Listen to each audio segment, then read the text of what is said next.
Starting off on our countdown of 1988, we look at the Iran-Contra affair.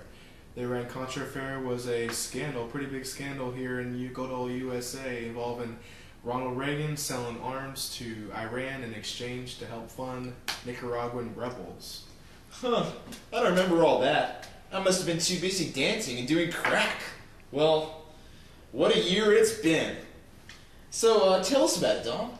Well, last year, President Ronald Reagan took responsibility for the affair, and he authorized the shipments to Iran, and he took full responsibility for lying to this country.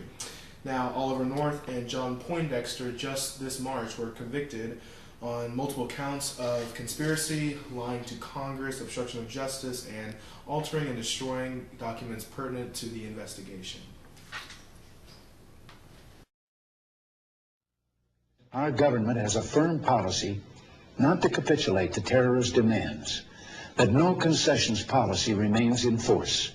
In spite of the wildly speculative and false stories about arms for hostages and alleged ransom payments, we did not, repeat, did not trade weapons or anything else for hostages, nor will we. A few months ago, I told the American people I did not trade arms for hostages. My heart and my best intentions still tell me that's true, but the facts and the evidence tell me it is not. I did do it. I am not, as I said in my statement, at all ashamed of any of the things that I did. I was given a mission, and I tried to carry it out. Instead of operating within rules and law, we have been supplying lethal weapons to terrorist nations, trading arms for hostages, involving the U.S. government in military activities in direct contravention of the law, diverting public funds into private pockets and secret unofficial activities, selling access to the president for thousands of dollars, dispensing cash and foreign money orders out of a White House safe, accepting gifts and falsifying papers to cover it up, altering and shredding national security documents, lying to the Congress. Now, I believe that the American people understand that democracy cannot survive that kind of abuse.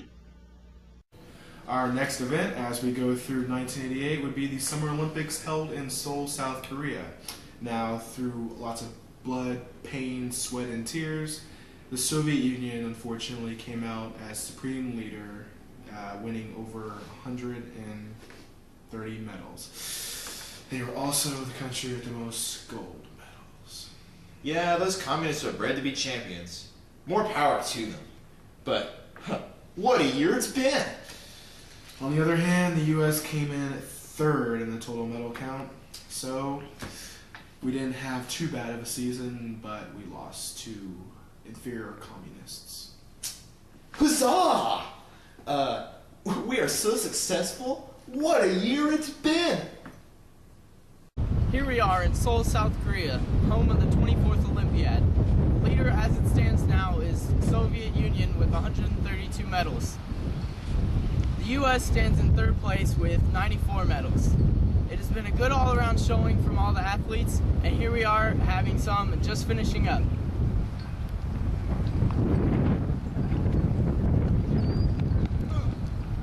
Look at that silly Soviet running into people on the track. Who knew they were so clumsy? Well, folks, it's been a great Olympics, and we will see you again in 4 years. Sparks are flying in October's vice presidential debate between Dan Quayle and Lloyd Bentsen. This debate will go on as one of the greatest onages in all of vice presidential debate history. Ownage. He sure showed him. What a year it's been. Dan Quayle and Lloyd Bentsen were the two competing during the debate. Dan Quayle helped George H.W. Bush to win the presidency. Roller skates. That guy is great. What a year it's been. I have far more experience than many others that sought the office of Vice President of this country. I have as much experience in the Congress as Jack Kennedy did when he sought the presidency I will be prepared to deal with the people in the Bush administration if that unfortunate event would ever occur. Senator Benson? Senator, I served with Jack Kennedy. I knew Jack Kennedy. Jack Kennedy was a friend of mine. Senator, you're no Jack Kennedy.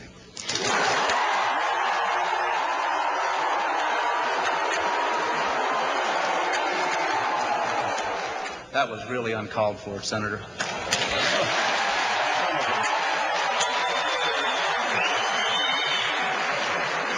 You're the one that was making the comparisons, Senator. And I'm one who knew him well. And frankly, I think you're so far apart in the objectives you choose for your country that I did not think the comparison was well taken. Oh my goodness. This was a tragic event. The blowing up of the Pan Am Flight 103. What a year it's been. Libyan terrorists blew up a plane going from London to New York, Pan Am Flight 103. Unfortunately, all lives aboard were lost, including over 150 American children. Now, we go to Lockerbie, Scotland, where our special correspondent, Stephen Bachmeyer, is on location. We're here at this devastating tragedy where McGrath was ordered by his government to bomb this plane. I'm on fire!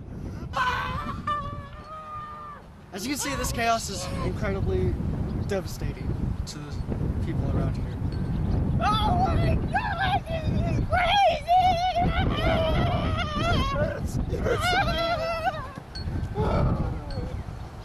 Oh my God!